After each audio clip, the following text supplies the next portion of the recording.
Welcome to Making Circuit Boards with Chris Dayhut.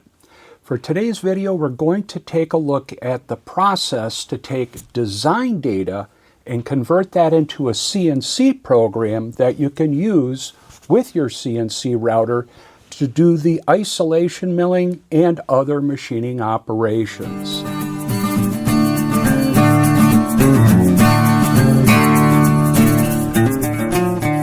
To perform this task of creating the CNC program, we'll extend the use of the Sprint layout software for it to output the geometry data that we need to create the tool paths and thus the CNC program.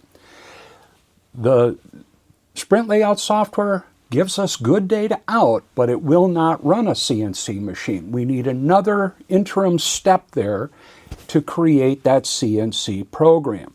I wrote a script in Python a number of years back to really automate the process, and it's extremely simple to use, and it creates the program in just a few seconds. With that, let's take a look at that process. To continue the process, we're going to be creating our CNC program, and that all begins in the Sprint layout software. I need to output the geometry data so that another piece of software can create the actual CNC program. And this software makes it pretty easy to do. I'm going to select Export Isolation Milling. Now what I would like to do first is do the copper side first, or the bottom surface.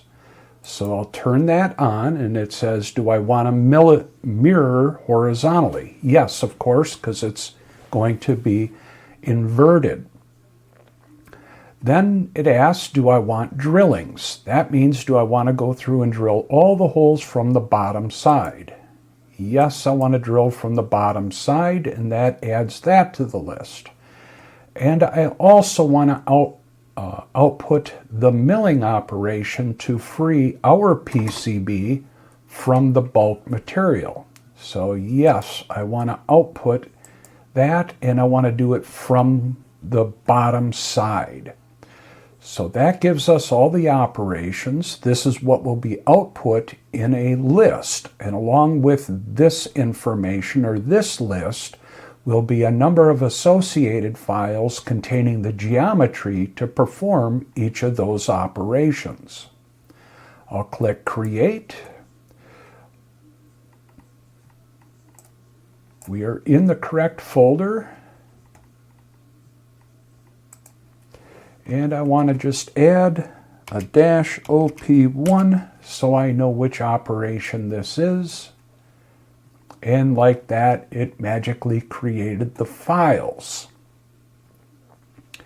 We'll do that again so that we have the data for the top surface. So I'll turn on the top, off on the bottom, off on the drilling, and off on the outline milling.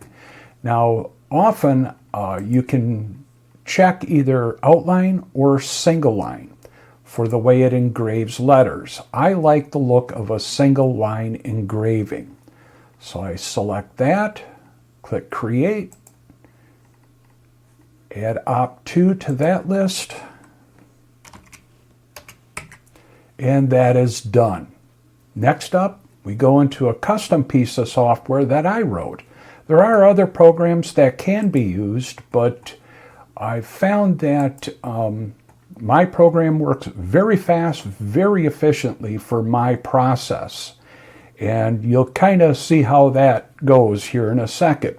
This is the program that I wrote. It is in Python. And I'm going to go ahead and run it. I'm going to open up the job list. This is the file that we just created that contains each step of the process. This is operation 1, so it's the copper side or bottom side. And you'll notice that it mirror imaged everything along x-axes, x being our left and right. That's how we need to perform the machining operation, the way this part is presented to the tool. The way the software is set up, you'll have a couple of general settings which will affect how close the tool rapids from its upper position down toward the workpiece. In this case, 0.1 inches and 0.05 inches. Then for each of the 4 types of machining operations, which would be isolation milling, which is what we're going to be doing with these traces and pads, letter engraving, which is what we'll do in the next operation, drilling, of course that's drilling each of these holes with different drill bits, and outline milling, the process to cut the outline shape of our circuit board. Each one of those allows me to tailor how fast I want that tool to run in RPM, how fast I want it to feed as it drills into the part, how deep it should cut in z-axes, and then finally the velocity of motion as it's moving along the cut. I can tailor those to whichever I want. More often than not, the defaults that I've established are reliable. I click Process and Save. It's generating the CNC program right now, and all that plotting that you saw there was verification of backplotting the actual CNC program. This is what the code looks like. It contains everything I need to run my machine, including the tool change operations. Now, back in the day, we used to write programs by hand. More modern programs, we let computers do it for us. And you can just imagine having to type out all that code. This particular program is 22,960 characters long, so a little more than you want to type out by hand. But as you can see, it's organized by tool, identifies what the tool is, does everything necessary to get it ready to cut, and then performs the cutting operation. Now that was just to do the bottom side. To finish it up, we need to do the second top. Now it's oriented back in the correct orientation because we're milling the top surface in the top orientation. My default values should be good. I click Process and Save. And we'll take a look at that program. And this one's only 14,000 characters long, but just like the other one, it does all of the programming for me in a matter of seconds. Now at this point, I'm ready to take this job out to the machine and start the setup process. Well, hopefully now you understand the process to get the CNC program. It starts out with your design. You allow the design software to give you geometry that you can then use another piece of program to create the CNC program. Now, writing a custom piece of software to do that is not necessarily the only way. Another product that comes to mind is a piece of software called FlatCam. And that software performs the same process, and it actually does even more. But that would be one that you can look into should you be considering this process. I think that'll wrap up this video for now.